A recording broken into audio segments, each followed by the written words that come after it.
Hello everyone, this is Josh Morgan, and this is the first installment in the Breaking the Big Words video series. Syllable division is a method for solving multisyllabic words that can be difficult for students. This series will focus on a systematic syllable division procedure. Through practice, your students will learn to divide syllables effectively in isolation. These are anchor visuals to help students retain and use the process easily. Remember, generalization is key. The skills must be generalized to words, sentences, and passages. Be sure to subscribe to my channel and check out my Teachers Pay Teachers store, Mr. Morgan's Multisensory, for teaching and intervention products. While you're there, check out the new Syllable Division Growing Bundle and my Multisensory Encoding Intervention series. It's great for interventionists and classroom teachers. We have all taught patterns to students in the past, usually number, shape, or color patterns, and we have all noticed how excited they get once they start to see patterns all around them. The goal of syllable division is similar, to start seeing patterns while reading and spelling. Syllable patterns use vowels and consonants to map out only the part of the word between the vowels. The 4 syllable patterns in this series are VCCV, VCV broken after the consonant, VCV broken before the consonant, and VV. We are working with the VCCV pattern in this video, so let's go.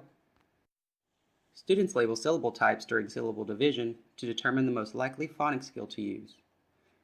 Syllable types may be determined by the number of vowels, whether the ending letter is a vowel or a consonant, or if there is a silent vowel.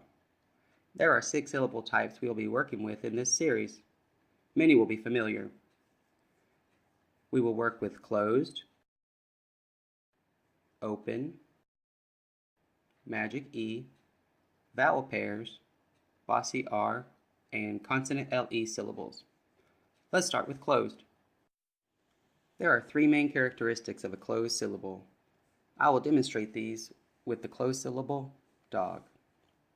The first feature of a closed syllable is that it has a single vowel. The syllable will also end with a consonant, and the vowel sound will be short. Remember to use detached and nonsense syllables as well. These syllables are unfamiliar and need to be included in phonics practice. Focusing solely on known syllables can cause students to struggle when reading the detached syllables in multisyllabic words. Here are a few examples. There are 6 steps in syllable division. These steps guide students to solve large words initially. These steps will become automatic for the students with enough practice. First, we label the first 2 vowels. Second, connect the vowels with the bridge. Third, label the consonants below the bridge. Fourth, choose a syllable pattern. Fifth, split between the syllables. And 6, label the syllable types. Remember to repeat if there are more syllables in the word. All of these steps can be overwhelming for some kiddos, so I always cut the wordiness of the steps down a little bit and use a visual with the shortened steps. These quick cues are 1. Label vowel. 2. Bridge. 3. Label consonant. 4. Pattern. 5. Split. 6. Types.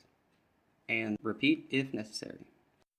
Now that we've covered that, let's get breaking some words. We will start with the word magnet. Begin with labeling the first 2 vowels with a V right below them. Now we draw the bridge or a line connecting the 2 vowels. Next we label the consonant phonemes between the vowels. Place the labels below the bridge. Here we see a familiar pattern, the VCCV syllable pattern. The slash in the pattern cues us to break the word between the consonants. Now that we've split the word, we need to label the syllable types. Both syllables end with consonants and have a single vowel. That makes them both closed, and this tells us that we should try the short vowel first. The last step is to read the word. No need to repeat because we are all out of syllables.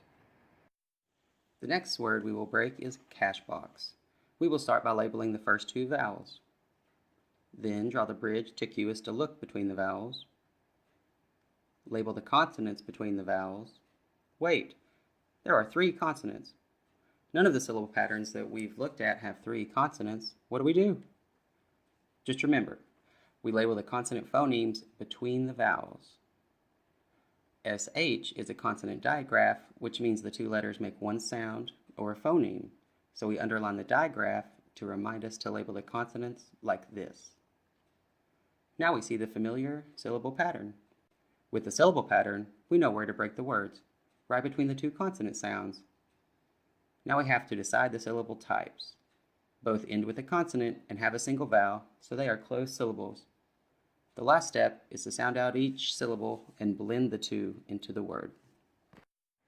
Next up, we will break a word with a blend between the vowels, just like the digraph in the last word. Let's break the word tantrum. We start by labeling the first 2 vowels. Then we draw the bridge. Underline the blend. In this case, both NT and TR are familiar blends to students, so they may not be sure what to do. In this case, I have them choose which way they break it, and then we all try it out. This is a great chance for students to practice listening for the correct or familiar pronunciation. Then we underline the blend we decide on and label those consonants. For this version of the strategy, we treat the blend as a single C. Other strategies may have you label each consonant with a C each.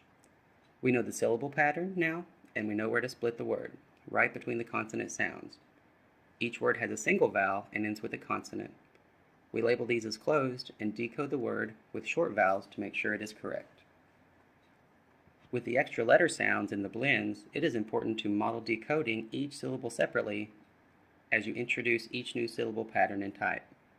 Many students do not have the working memory to hold on to all 7 letter sounds in their head, so by blending, we group the letters into a single syllable and free that memory up to help them finish the word. Thanks for watching part 1 in the Breaking the Big Words video series. Be sure to check out my channel and like this video. Also, check out my Teachers Pay Teacher store and follow me to get notifications when I release new products. You can also get part 1 of the SOS to Encode intervention program on Amazon and in the Kindle store. Stop by for the next video where I introduce open syllables and we work on 3-syllable words.